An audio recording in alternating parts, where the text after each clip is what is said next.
Assalamualaikum warahmatullahi wabarakatuh, murid-murid semua. Apa khabar semua hari ni? Sihat? Okey. Jadi sebelum kita mulakan kelas kita pada hari ini, mari sama-sama kita membaca doa sebelum belajar. Ya. Jadi sebelum kita mulakan sesuatu pekerjaan itu, kita perlulah kena berdoa. Jadi hari ini sebelum kita belajar, kita sama-sama membaca doa sebelum belajar. Bismillahirrahmanirrahim. Allahumma aftah alaina hikmataka wanshur alaina min khazaini rahmatika ya arhamar rahimin. Rabbi syrah li sadri wa yassir li amri wahlul 'uqdatam min lisani yafqahu qawli. Amin ya rabbal alamin. Okey, baik.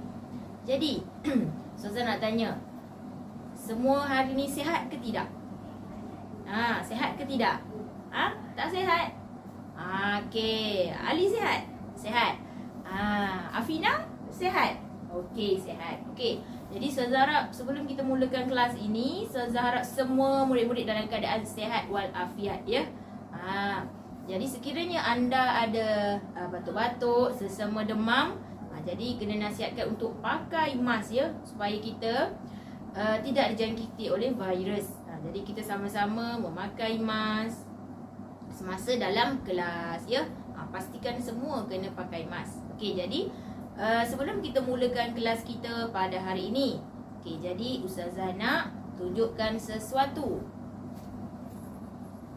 Okey, apakah yang anda semua nampak? Apakah yang murid-murid semua nampak? Apa yang Ustazah pegang ini? Adakah ini mainan? Ataupun adakah ini gula-gula? Okey, siapa yang boleh jawab apakah benda atau barang yang Ustazah pegang hari ini? Okey, siapa nak cuba jawab? Okey, Arif. Ya, awak dah angkat tangan. Apakah benda ini? Duit? Okey, lagi jawapan lain? Apa dia jawapan awak? Pemadam? Bukan, ini bukan pemadam.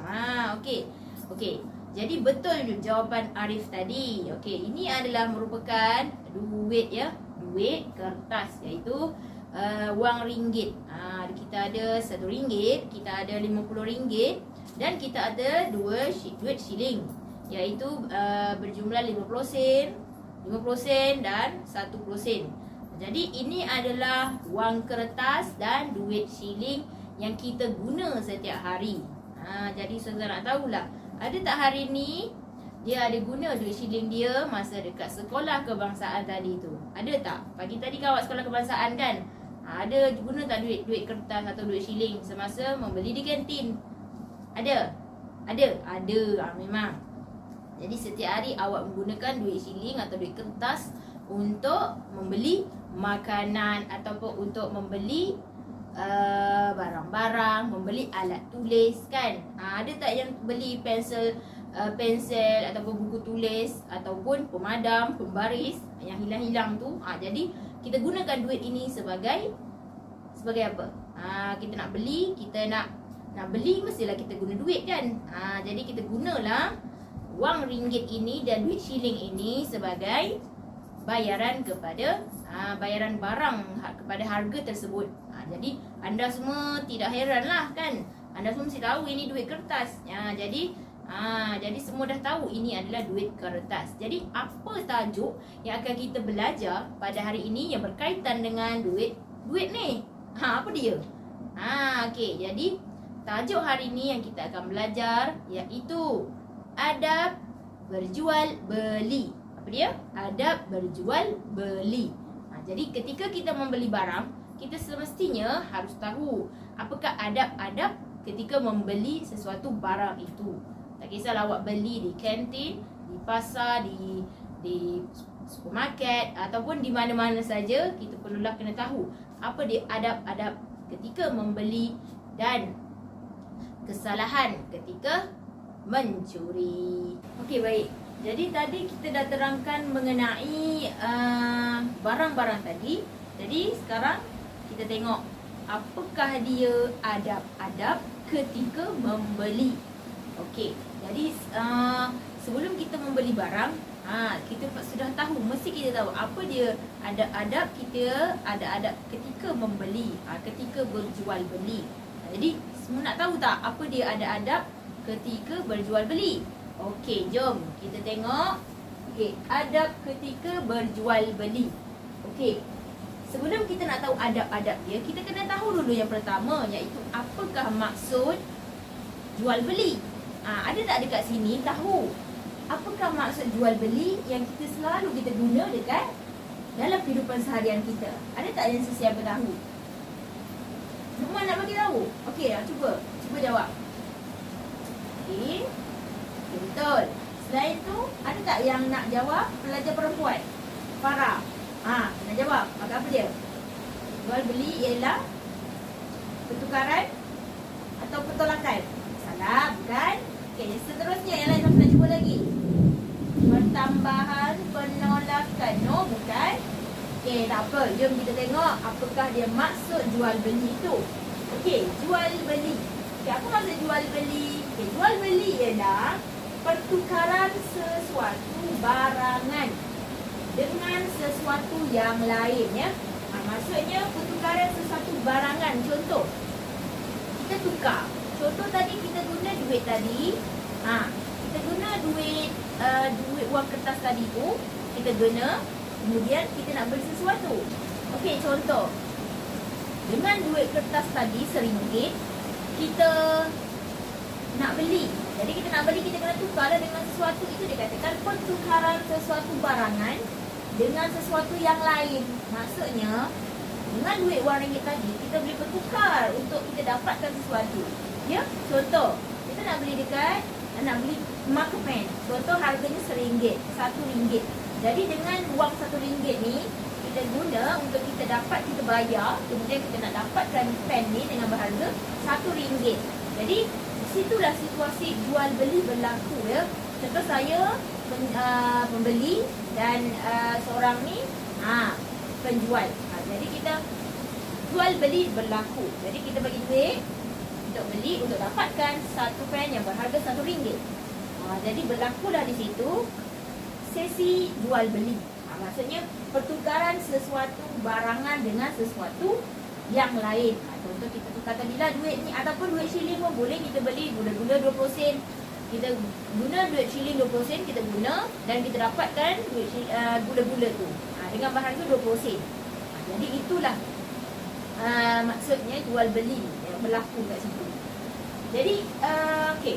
Jadi kita tengok pula Imam Nawawi kata apa? Okey, Imam Nawawi kata jual beli adalah pertukaran harta benda. Harta, maksudnya pertukaran harta dengan harta untuk dimiliki kepada orang lain yang melibatkan pembayaran. Jadi Imam Nawawi kata tadi jual beli adalah pertukaran harta dengan harta yang lain. Contoh macam tadilah. Maksudnya tadi wang kertas tadi dengan pen. Nak dapatkan, kita ada duit nak beli pen. Jadi itu berlakulah sesi jual beli. Pertukaran harta dengan harta. Harta dengan harta yang melibatkan dengan pemberian. Contoh, kita duit, kita bayar. Kemudian duit pen ni kita dapatlah pemberian pen. Kita bayar ni, kita dapat ni. Bayar duit, dapat barang. Macam tu. Itulah maksudnya jual beli. Jadi itulah maksudnya jual beli yang berlaku di negara kita. Maksudnya setiap negara kita, setiap hari kita ada je kita punya perkara iaitu jual beli. Contoh, beli pen kat kantin kan, ataupun beli kat koperasi, pencil box ataupun color pencil dan sebagainya, ataupun di pasar malam jual makanan, dan di supermarket beli sayur, beli ikan dan seterusnya. Banyak je banyak je sebenarnya contoh-contoh jual beli yang kita boleh kita guna, ataupun jual beli yang kita praktikkan, yang kita selalu aplikasikan dalam kehidupan seharian kita. Jadi sesungguhnya itu jual beli itu harusnya lah ada adab, ada adab. Jadi sekarang kita dah masuk kepada pengertian jual beli. Jadi kita dah tahu apa itu maksud jual beli, apakah maksud daripada menurut Imam Nawawi dan sebagainya. Okey, sekarang kita masuk kepada adab-adab ketika membeli. Okay, sebelum tu Ustazah nak semua murid-murid lakukan aktiviti bersama Ustazah, memandangkan ramai yang dah mengantuk ni. Jadi kita buat sesi segarkan badan. Okey. Ustazah akan temukan kiraan dan awak kena tepuk sebanyak kiraan yang Ustazah buat. Okey, boleh? Tepuk sekali. Tepuk 2 kali. Tepuk 3 kali. Tepuk sekali. Tepuk 2 kali. Tepuk 3 kali. Okey. Bagus semua murid-murid. Jadi awak segar tak? Segar tak? Bila tepukan itu kita tepuk. Segar tak? Segar kan? Tak apa, jangan risau. Nanti kita akan tambah lagi aktiviti lain untuk menyegarkan minda kita ataupun menyegarkan pembelajaran kita pada hari ini. Okey, sekarang jom kita masuk kepada adab berjual beli. Okey, seperti yang saya kata tadi, ketika kita nak membeli semestinya seharusnya kita kena tahu apakah ada adab ketika membeli. Okey, kita tengok yang pertama. Okey, siapa nampak ada berapakah adab-adab ketika membeli di depan saya ni? Ada berapa? Ada 10. Berapa Farah? 9. Lagi siapa lagi nak jawab? Ustazah nak kelas kita sentiasa riang ataupun sentiasa aktif dalam kelas. Siapa lagi? Tu ada 10. Kan? Okey, cekat Okey, dekat sini Ustazah ada 9. Ada 9 adab-adab ketika berjual beli. Jadi kita tengok satu persatu supaya Ustazah nak awak semua faham apakah dia ada adab yang pertama, yang kedua, yang ketiga dan seterusnya. Supaya kita tahu, lepas kita dah tahu, kita masih praktikan apa dia ada adab yang kita nak membeli nanti. Dan betul tak? Takkanlah awak beli terus kad, terus tak bayar, terus pergi. Salah di situ. Jadi kita nak tahu ada adabnya apa, ada adab yang kita perlu tahu, yang perlu kita guna dalam kehidupan seharian kita. Jadi kita tengok adab yang pertama, iaitu niat mencari rezeki kerana Allah. Maksudnya apa? Kita berjual beli, yang pertama kita kena niat kerana lillahi ta'ala. Maksudnya kita berjual, kita membeli kerana Allah Ta'ala. Takkanlah kita kena niat kerana manusia. Salah. Jadi kita kena niat kerana Allah Ta'ala. Okey, seterusnya yang kedua, siapa nak baca? Aiman. Cuba baca Aiman. Okey, bagus. Mula dengan baca basmalah dan mohon doa yang baik. Maksudnya apa di situ? Maksudnya kita kena mulakan sesuatu pekerjaan ataupun satu perkara itu dimulakan dengan Bismillah ataupun Bismillahirrahmanirrahim. Dan kita kena berdoa. Amalan perbuatan jual beli itu tadi, kita kena berdoa supaya benda itu semua baik. Maksudnya perkara kebaikan. Kita doa benda baik, berlakulah kebaikan kepada kita. Okey. Nombor 3. Sabar dengan kerana pelanggan. Apa tadi, Wafi? Sabar dengan kerana pelanggan. Maksudnya apa? Kita kena sabar dengan pelanggan. Contoh, pelanggan nak beli air. Contoh, ramai orang ni, pelanggan nak beli air. Kak, cepat sikit kak, saya nak air, tersabar dah haus ni. Jadi kita sebagai penjual, kita kena bersabar. Dan pembeli kena sabar. Kena sabar. Kalau tidak sabar, susahlah nanti. Maksudnya dia tak, dia apa? Tak sabar. Kita tengok pula nombor 4. Apakah? Siapa nak baca? Wafa, cepat. Okey, betul. Utamakan kebersihan dan kualiti. Tadi dekat kedai, dekat masa awak di kantin rehat tadi, Awak beli tadi ikut tak ada jual beli ni nombor 4. Utamakan kebersihan dan kualiti. Ada tak? Tak ada. Kalau tak ada, tak apa. Awak kena buat ya nombor 4 ni. Awak kena utamakan kebersihan semasa berjual beli tu. Kita nak pastikan bersih. Takkan kita nak beli barang-barang yang kotor kan? Jadi kita pastikan barang-barang ataupun yang kita beli itu semua dalam keadaan bersih dan dalam keadaan berkualiti. Kalau dalam keadaan kotor, dia akan menyebabkan kita berpenyakit. Contoh makanan, awak beli makanan, lepas tu awak dah beli dapat yang kotor.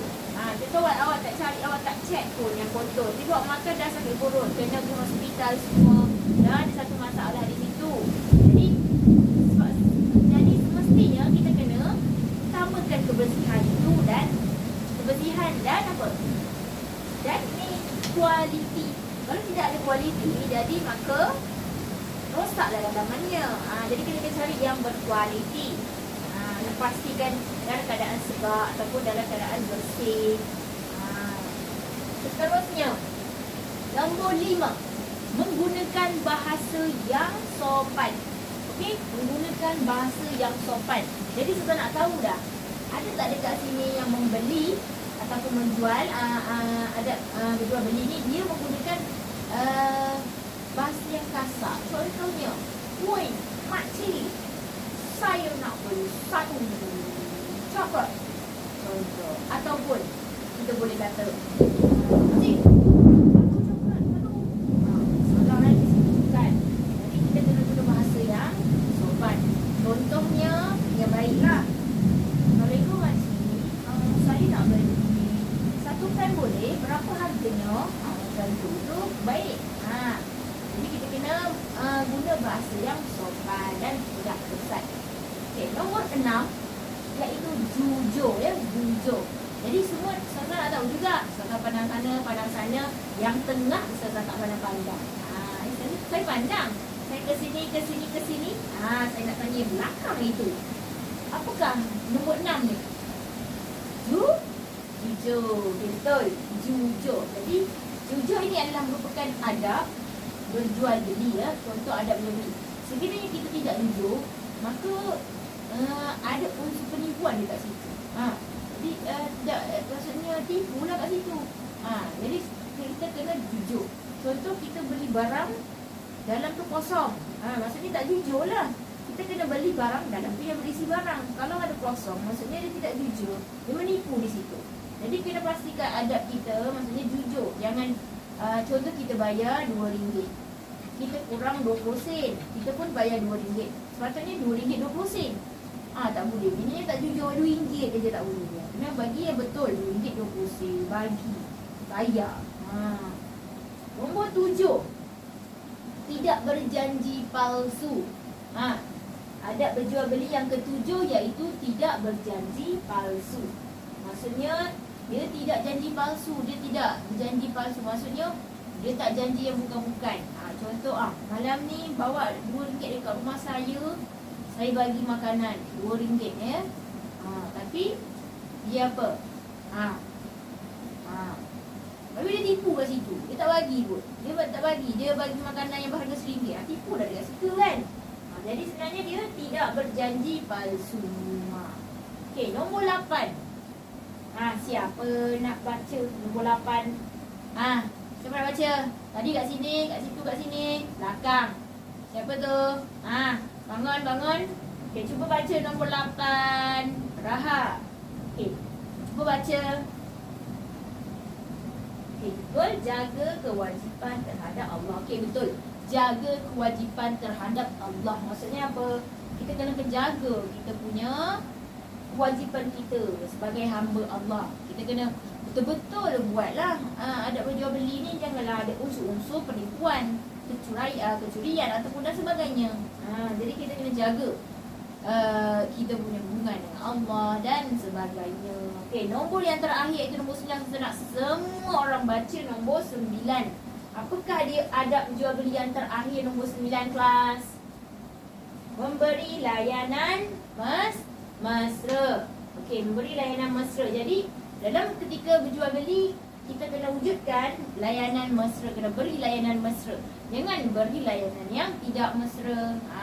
Kenapa? Kerana apa? Kalau kita tak beri layanan yang kalau kita beri layanan yang tidak mesra, maka wujudlah di situ ada kekeliruan kat situ. Jadi ada pelanggan dan penjual berasa tidak serasi. Contoh, dia tak mesra. Maksudnya kita kena wujudkan kemesraan di situ. Mesra, nak beli okey, nak beli ni RM2, RM3, RM4. Macam tu contoh. Jangan RM2, RM3. Bukan di situ. Okey, jadi inilah 99 ni merupakan adab-adab berjual beli ketika berjual beli. Jadi dekat sini ada tak saudara tahu? Ada tak yang menggunakan adab-adab berjual beli?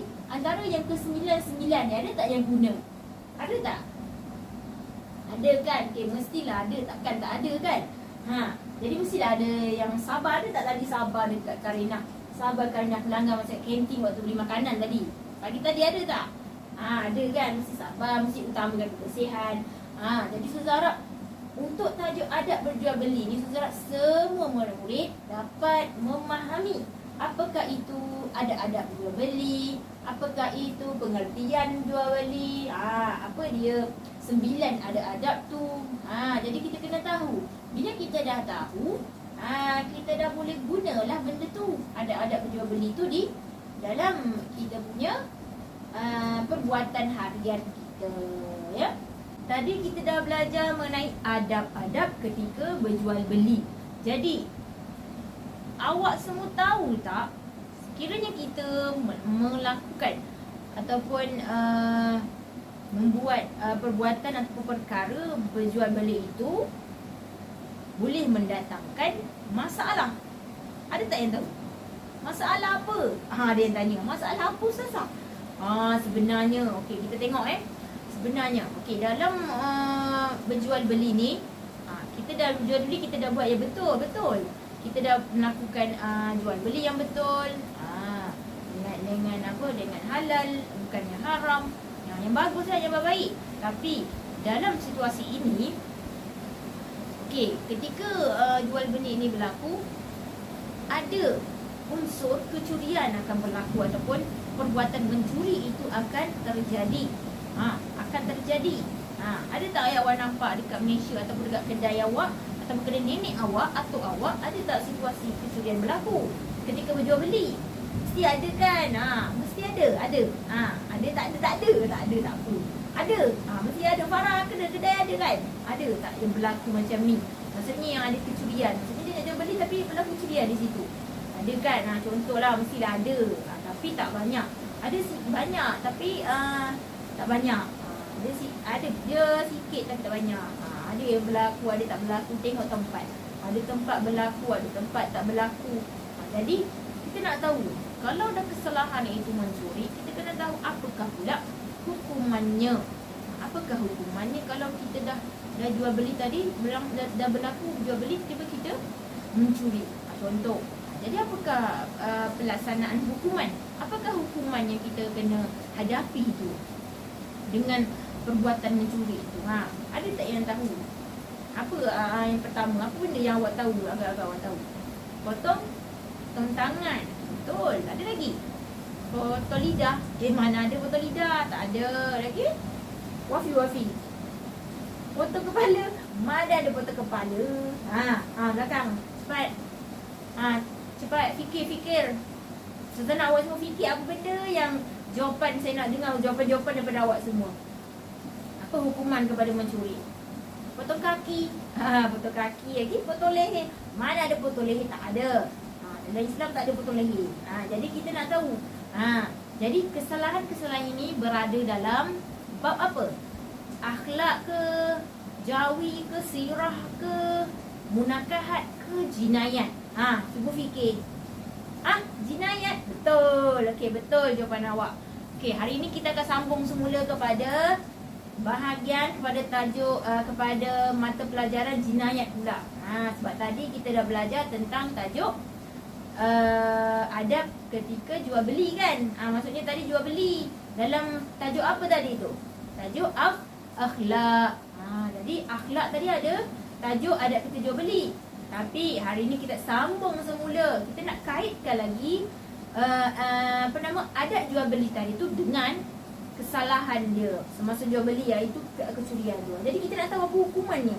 Jadi kita masuk pula kepada kepada mata pelajaran jinayat pula ya, iaitu pelaksanaan hukuman ke atas kesalahan mencuri. Jadi kita dah tahulah, tadi kita dah tahu, sebab kita dah tahu kita belajar adab ketika berjual beli. Lepas tu kita nak tahu apa pula hukumannya kepada perbuatan itu pula, perbuatan mencuri itu.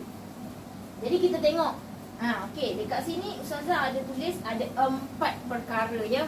Semua yang Ustazah tunjukkan ni ada dalam buku teks masing-masing.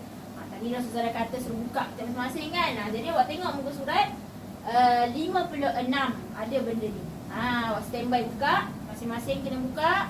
Kita nak tengok pastikan sama atau tidak. Kena sama. Jangan kat Ustazah lain, awak lain. Awak buka buku salah. Kita tengok, okey. Dah semua dah standby. Kita nak masuk ni. Bukan nak masuk brum-brum, tapi nak masuk pelajaran Kita tengok pula. Okey. Kita tengok tajuk dia pula. Saya nak Syazani baca. Cuba baca Syazani belakang. Okey, pelaksanaan hukuman kesalahan mencuri. Tadi kita dah belajar ada jual beli. Sekarang kita kaitkan pula apa dia. Dah dalam jual beli tu ada kes kecurian pula. Kita nak tahu lah apa benda, apa kesalahannya kalau kita kena curi tu. Kesalahannya kena apa? Hukuman dia apa? Had dia, had mencuri tu apa? Okey, had. Okey, sekarang kita tengok nombor 1. Okey. Cuba baca Rahman. Dipotong tangan. Okey, betul. Sebelum tu saya nak tanya lah, ada berapa pelaksanaan hukuman ketika mencuri ni? Ada berapa? Ada 4. Ni saudara bolkan ni 1, 2, 3 dan 4 ya kelas. Okey, yang pertama cuba baca. Saya nak panggil Alia. Cuba baca nombor 1. Dipotong tangan. Okey, betul? Okey, yang pertama tidak boleh dimaafkan oleh sesiapa. Yang kedua, tidak boleh ditukar kepada hukuman lain. Yang ketiga, tidak boleh ditanggung. Maksudnya hukuman potong tangan ni tak boleh tangguh-tangguh, dia terus pop. Yang keempat, hak Allah untuk kepentingan awam. Jadi dipotong tangan ada 4 perkara. Ada 4 perkara dipotong tangan. Maksudnya dia tak boleh dimaafkan oleh sesiapa. Dah curi takkan dimaafkan kan? Tak boleh. Terus potong aja. Nombor 2, tidak tukar kepada hukuman lain. Contoh hukumannya potong tangan, kena potong. Awak dah curi aiskrim je. Kena potong juga tangan tu. Tidak boleh tukar pada hukuman lain, dah potong lah. Jadi nombor 3 lagi.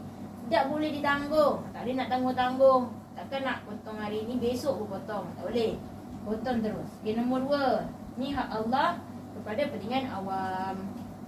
Contohnya kekuasaan Allah itulah kepada kepentingan awam. Maksudnya hak Allah itu untuk kepentingan awam. Okey, nombor 2. Siapa nak baca nombor 2? Belakang. Okey, cuba baca. Okey, memulangkan semula barang yang dicuri. Maksudnya pulangkan balik barang yang dah curi tu. Contoh awak dah curi pemadam saya. Jadi awak kena pulangkan semula pemadam tu kepada saya semula. Awak kena pulangkan. Sampai sini dia ada 4 hukuman. Yang pertama, hukuman yang awak boleh dapat iaitu potong tangan. Yang kedua, pulangkan balik barang tu kalau awak tak nak potong. Pulangkan balik barang tu. Contoh awak dah ambil pemadam saya. Awak kena pulangkan semula pemadam itu kepada saya. Okey, nombor 3. Anggota yang dipotong. Nombor 3 apa? Anggota yang dipotong, anggota yang boleh dipotong kedua belah kaki. Anggota yang boleh dipotong kedua belah kaki. Maksudnya apa di situ? Anggota yang boleh dipotong kedua belah kaki. Yang pertama, potong tangan kanan di pergelangan tangan. Pergelangan ni kena potong. Sebab tadi kecurian tadi lah. Yang kedua, pertukaran kaki kiri di pergelangan. Potong, kena potong kaki kiri. Yang ketiga, potong pergelangan tangan kiri. Tangan kiri kena potong. Tadi tangan kanan dan kiri. Yang empat, dipotong di pergelangan kaki kanan. Kena potong. Ini adalah anggota yang boleh dipotong. Kepala tak termasuk, tidak ada. Leher tidak ada. Dada tidak ada. Yang ni saja yang anggota yang boleh dipotong kedua belah kaki atau tangan tu. Okey, sekarang kita masuk nombor 4. Saya nak yang belakang cuba baca. Okey, Muhammad. Jika masih mengulangi kesalahan kali kelima dan seterusnya, hendaklah dihukum secara ta'zir. Ya, contoh, dia dah melakukan perbuatan yang tadi mencuri itu selama 4 kali. Dah 4 kali dia curi. Awak dah ambil pemadam saya 4 kali. Jadi kali kelima awak nak ambil lagi saya punya pemadam. Jadi awak kena apa? Dihukum secara ta'zir. Ataupun awak curi lain, baju ke, tudung ke, apa ke, makanan ke. Jadi kat situ hukumnya ta'zir. Apa itu maksud ta'zir? Ta'zir apa? Maksudnya kena hukuman penjara, ya. Penjara tahu. Ataupun penjara sampai mati. Penjara sampai mati ataupun dia kena bertaubat, ya. Penjara sampai mati ataupun kena bertaubat. Jadi inilah merupakan apa? Pelaksanaan hukuman ke atas kesalahan mencuri. Ada tak sesiapa tahu sebelum ni dia tahu tak apa benda yang kesalahan hukuman mencuri ni? Ada tak yang tahu sebelum kita belajar tajuk ini? Ada tak? Ada. Awak jawab apa tadi? Potong tangan. Ya, betul.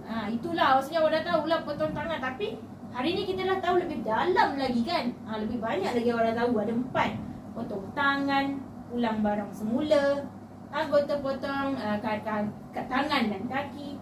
Dan kalau dibuat lagi kali kelima dan keenam dan seterusnya, dia kena hukuman secara ta'zir.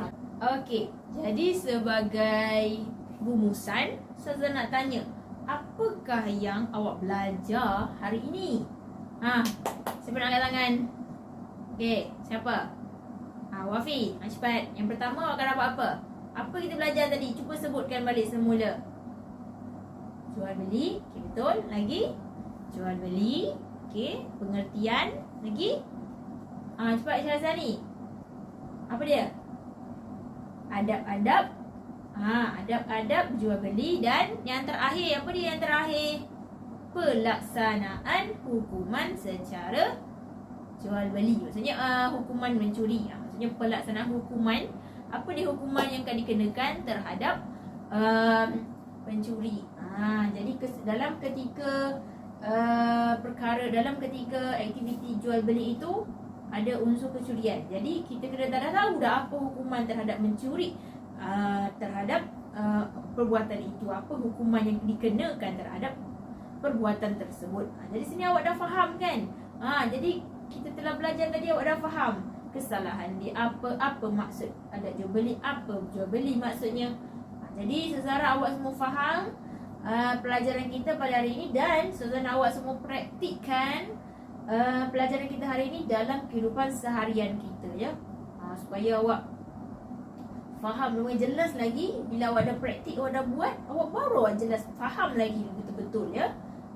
Jadi Sazana tengok macam mana kefahaman awak terhadap pelajaran hari ini, iaitu tajuk akhlak dan jinayat, yang menjadi kesinambungan dia berjalin.